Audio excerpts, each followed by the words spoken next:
Oi gente, tudo bom? Hoje eu trouxe a minha amiga do coração maravilhosa, Luzia. E nesse vídeo a gente vai falar de um assunto denso, importante e que muita gente vai se identificar, não só mulheres. O vídeo de hoje vai falar sobre relacionamentos abusivos. E vamos ter aqui um relato de quem viveu isso. A Luzia vai contar, vai compartilhar a experiência dela, né? Assim, com o intuito de ajudar quem estiver passando por isso a entender melhor o que é um relacionamento abusivo, como procurar ajuda, a quem recorrer. Então é isso, vamos começar? Vinheta.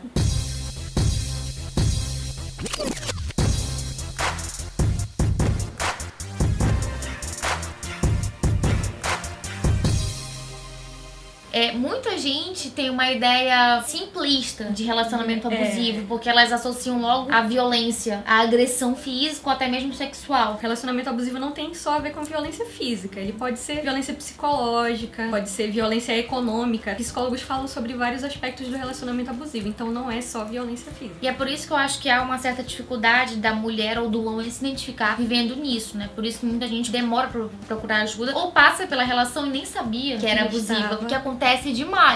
Alguém que menospreza sempre algum feito do outro, tipo assim, um casal e, por exemplo, o cara diminui o feito da mulher, debocha do feito dela, né? Alguém que, você vai com essa roupa? Não, você não vai com essa roupa, tá muito curta, tá muito provocante, eu não quero você com essa roupa. Que é uma coisa comum, né, que acontece e que as pessoas não veem como abusiva, mas tu tá sendo impedido de fazer algo porque alguém não quer que você faça. O relacionamento abusivo, na verdade, ele é um relacionamento que há um desequilíbrio muito grande. Como se você estivesse sendo dominado pela outra pessoa todo o tempo. Mesmo. É difícil. Quando você tá num relacionamento abusivo, na verdade, você não sabe que está num relacionamento abusivo. Ou se você percebe que tem alguma coisa errada, é tipo como se você entrasse num processo de negação. Tem a ver com a autoestima da pessoa, tem a ver com a maneira como ela se enxerga. Ela tá vendo que tá tendo algo errado, mas ela fica, eu acho que não tá tão ruim assim. Eu acho que eu até mereço as coisas que estão acontecendo. Então ela começa a se diminuir cada vez mais e isso vai virando uma bola de neve. E a pessoa que abusa, né, o abusador, podemos dizer assim, ele sabe que ele consegue manipular, né, faz ela se sentir mal, faz ela se sentir culpada, então a culpa é minha, foi eu que criei essa briga, foi eu que criei esse problema, né? E é por isso que é mais complicado, sei lá, algum amigo falar, porra, mano, isso aí que você tá vivendo não é certo, não é normal. Né? Aí você fala, tá querendo, né, atrapalhar minha vida amorosa? Se afasta do amigo, né, porque ele falou aquilo que te doeu, e aí é complicado. Rola todo um processo de manipulação, na verdade, porque se você começa a escutar repetidas vezes certas ideias, você começa a acreditar que elas são verdade. É verdade. Então se a pessoa vai te diminuir, ela começa a repetidas vezes falar aquilo, te diminuindo e você começa a acreditar, entendeu? Fulano, você é assim, você é assim. A pessoa começa a acreditar, eu realmente sou uma pessoa ruim, eu sou uma escrota, eu não presto, eu não faço nada direito. Na verdade, ela nem é aquilo. E ela se afasta de todo mundo que diz a verdade, né? Porque como ela já criou essa redoma em volta dela, de que ela é aquilo, aquela energia, né? Então todo mundo que sai desse foco de energia, tipo, ela não quer, ela afasta. Então a pessoa fica isolada, sem amigos. Não adianta nem a família se meter também, que ela não vai ouvir. O abusador, ele cria uma bolha em volta da pessoa, né? Na verdade, eu acho até que ele manipula a própria vítima pra que ela se afaste dessas pessoas, ou então ele mesmo dá um jeito de afastar essas pessoas. Ele vai fechando o círculo pra que a pessoa só viva na atmosfera do abusador. Existem vários graus, né, de relacionamento abusivo. A Jujut fez um vídeo há um tempo atrás chamado Não Tire o Batom, que é um exemplo bem legal de, por exemplo, caras que não querem que a mulher use maquiagem ou determinada roupa, acham que é vulgar. Tipo assim, coisas que são simples, né? Tipo, tô só pedindo pra mudar a sua roupa. Começa assim, gente. Começa assim com essas coisinhas pequenininhas e pode crescer até pra uma agressão física. Porque se alguém é capaz de querer mandar em você, te tratar como um animal, né? Isso pode evoluir até pra virar uma agressão física ou sexual. Eu trouxe a Luzia com interesses, né? Além de a gente discutir sobre essa questão do relacionamento abusivo, que ela entende bem, né? Eu queria que ela contasse um pouquinho da história dela, porque vocês vão perceber como funciona essa questão do relacionamento abusivo, né? Ela vai falar o relato de uma experiência que ela teve em um relacionamento amoroso. Hoje eu já tenho quase 30 anos, mas na época, o relacionamento que foi abusivo, que foi o que mais marcou, eu ainda era adolescente. Eu comecei a namorar quando eu tinha uns 16 anos, 17 anos. Se pessoas que já têm uma certa formação, que já são adultas, entram em relacionamentos abusivos, eu acho que é mais comum ainda entre os adolescentes, porque você tá passando ainda por um processo, você não entende muitas coisas. E o meu caso foi esse, né? Eu comecei um relacionamento, ele durou 8 anos, então eu demorei 8 anos pra sair de um relacionamento abusivo. Pra vocês verem como não é uma coisa simples. E as coisas começam de uma maneira muito sutil. No início, você era uma pessoa antes de começar o relacionamento, você era feliz, você tinha sua vida. E aí depois que as coisas vão se desenrolando, você percebe que existe uma mudança. Você muda seu comportamento, você começa a ficar uma pessoa mais antissocial, uma pessoa mais triste, uma pessoa mais quieta. Até mesmo quem convive com uma pessoa que passa por um relacionamento abusivo começa a perceber por esses sinais. Assim, algumas coisas muito marcantes na época que eu lembro era que a pessoa fazia eu acreditar que eu tinha um problema, eu era problemática, porque eu até precisava de uma ajuda psicológica, mas nunca me incentivou a procurar nenhuma ajuda, e que eu era uma pessoa desequilibrada, essas coisas assim. E que se eu terminasse o relacionamento, ninguém ia me amar. Eu não ia encontrar ninguém que me entendesse. Tanto quanto ele, né? Exatamente. Quem te amava de verdade. Eu não ia encontrar ninguém. Eu ia ficar sozinha pro resto da vida. Então, durante muito tempo, eu fiquei ouvindo aquilo, eu falei, cara, eu comecei a acreditar que eu realmente tinha algum problema. E eu não tinha problema nenhum no final das contas, né? Assim, eu era monitorada todo o tempo. Era ligação, se eu tava no meu trabalho e chegasse no horário do almoço, se eu não ligasse pra dizer que eu estava na hora do almoço dentro da empresa trabalhando, o que eu ia fazer, gente? Era aquela terceira guerra mundial, entendeu? Eu queria todo tempo saber com quem eu tava, com quem eu falava.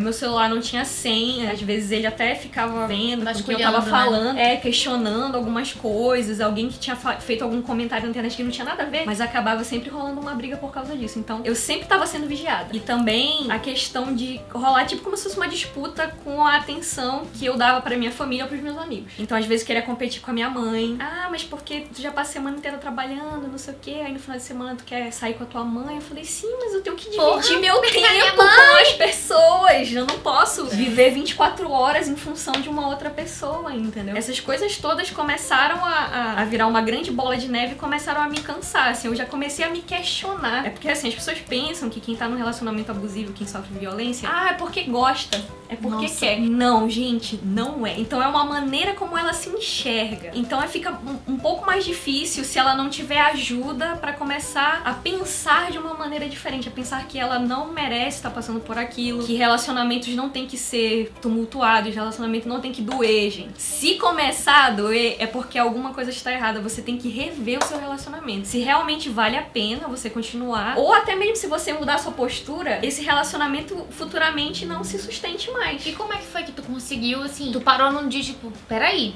isso não é vida, tem que parar com isso? Foi mais ou menos isso, porque assim, além de eu viver esse relacionamento abusivo, conjugal, digamos assim, eu tava passando por uma série de conflitos no meu trabalho que às vezes também rolava um relacionamento abusivo no meu trabalho com relação ao meu chefe. Então não é só questão de homem e mulher. Não é só relacionamento afetivo, né? Pode ser qualquer lugar, pode ser no seu trabalho, seus amigos, pode ser dentro da sua casa, com algum parente, pode ser com qualquer pessoa. E aí eu realmente comecei a me cansar de estar passando por tudo aquilo. Eu até desenvolvi problema de saúde por causa disso. E eu falei, não. Essa reflexão durou mais ou menos uns 2 anos, tá? Pra eu conseguir sair. 2 anos. Pra você ver, né, gente? Não é uma coisa tipo assim, acordei, vou sair. Não é assim que funciona. É gradativa a mudança. Chegou uma hora assim que pra mim não dava mais. Eu comecei a refletir, bom, o que eu posso fazer pra mudar a minha vida? E aí, o primeiro passo pra mim foi pedir o desligamento do meu emprego. E foi um alívio, assim, pra mim. E aquilo ali foi me impulsionando a tomar outras decisões. Eu comecei a cuidar da minha saúde, comecei a falar até com outras pessoas, conhecer gente nova, e aí isso aí foi um impulso, assim. Eu voltei a estudar na época, comecei a fazer pós-graduação. E aí foi numa briga, assim, que eu realmente já não aguentava mais, porque olha o motivo da briga. Que eu ia começar a estudar e eu ia ter que tirar uma parte do meu tempo pra ficar com a minha família e a outra parte do tempo pra ficar com a pessoa. Eu não queria disputar com a minha família. Eu falei, então quer saber de uma coisa? Pra mim acabou. Foi quando eu tomei a minha decisão, entendeu? E aí depois disso eu tive tanta dor de cabeça. Não foi rápido, tanta dor de cabeça. Porque assim, muitas vezes quando você quebra essa relação, você corta essa relação, o abusador ele não aceita. E aí entra questões mais sérias. No meu caso,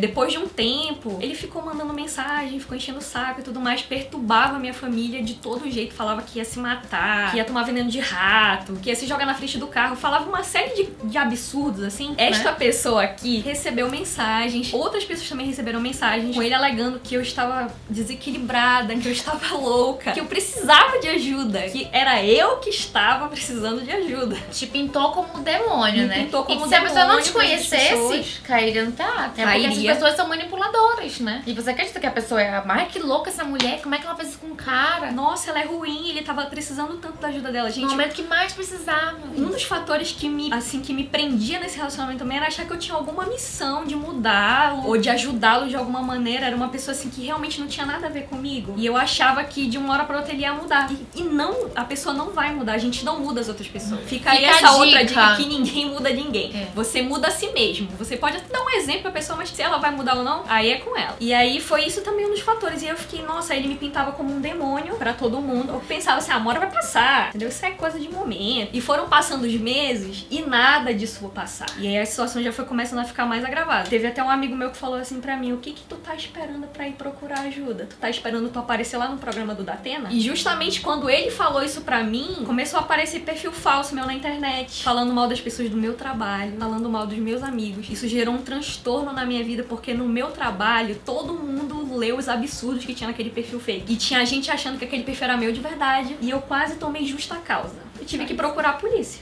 É porque assim, eu passei a minha vida inteira estudando e me preparando pra ter uma carreira, entendeu? Construindo uma reputação pra uma pessoa vir fazer isso. Pra mim já entrou num grau que eu não podia mais perdoar. E aí foi quando eu decidi procurar a polícia, fui lá, fiz um boletim de ocorrência, procurei a delegacia da mulher. E aí eu recebi o suporte que eu precisava lá na delegacia da mulher. Ele só parou depois que eu denunciei. E foi Graças isso a Deus, né? Que ele parou, porque infelizmente não é o que acontece com muita gente. E eu acho que eu tive sorte, porque muitas mulheres vão e denunciam e a pessoa não para e acaba da maneira mais trágica possível. Isso é importante, tipo, tu foi acolhida, né? Mas nem toda mulher é acolhida, nem todo profissional é preparado pra receber. Então é bom te ressaltar isso, porque nem tudo são rosas. Então às vezes a mulher tem medo de procurar ajuda e tipo, mano, vai se resolver, vai ser uma briga de casal, entendeu? Briga de marido e mulher, ninguém mete a colher. Mete, eu meto até a mão se deixar, amor. O que que tu hoje, como uma mulher que passou por isso, que agora seguiu sua vida, graças a Deus, o que que tu fala da dica, o que que tu aconselha a uma mulher ou homem que esteja passando por isso, tipo assim? Eu acho que o apoio da família e dos amigos, ele é muito importante. Eu pelo menos recebi, assim, um apoio incondicional da minha mãe, dos meus amigos também. Assim, a maioria dos meus amigos tinha afastado de mim ao longo dos anos. Depois que aconteceu tudo isso, todo mundo voltou. Então, se você tem um amigo, se você tem uma filha, se você tem alguém que tá passando por um relacionamento abusivo, converse. Incentive a procurar ajuda. É muito importante, porque aí a pessoa vai pelo caminho dela mesma descobrir que alguma coisa tá errada. É muito importante que a pessoa vá procurar ajuda psicológica, porque ela vai aprender a criar as próprias defesas dela. Ela vai reconstruir a imagem que ela tem dela mesma, ela vai criar autoconfiança, ela vai ter uma autoestima saudável. Então isso serve tanto pra ela se desligar desse relacionamento abusivo, quanto pra ela não cair mais nessas armadilhas. Porque ela vai perceber que ela não merece essas coisas pra vida dela, e isso vai servir como um escudo. Ela vai ter muito claro na mente dela o que ela quer e o que ela não quer no relacionamento. Isso é muito importante, né? Essa seletividade, tipo assim, não, eu mereço coisa muito melhor. Com toda certeza. Muito melhor mesmo. Assim, até hoje eu faço terapia. É maravilhoso. Hoje em dia eu tenho uma visão, assim, muito diferente de mim. Eu tô em processo de construção. Pra que eu conseguisse seguir a minha vida e conseguir entrar num outro relacionamento e ter uma relação saudável. Senão, jamais teria conseguido fazer isso. Fica a dica também, né? Cara, então é isso. Eu acho que a gente falou tudo.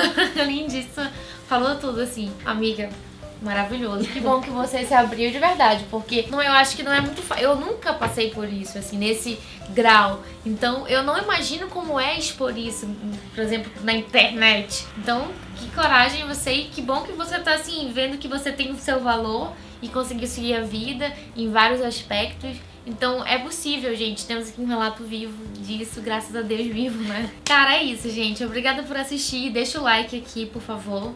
E compartilha com várias pessoas, com mulheres, com homens, pra gente entender um pouco mais esse universo da relação abusiva e ver que ela tá tão presente que a gente nem percebe. Beijo, gente. Tchau.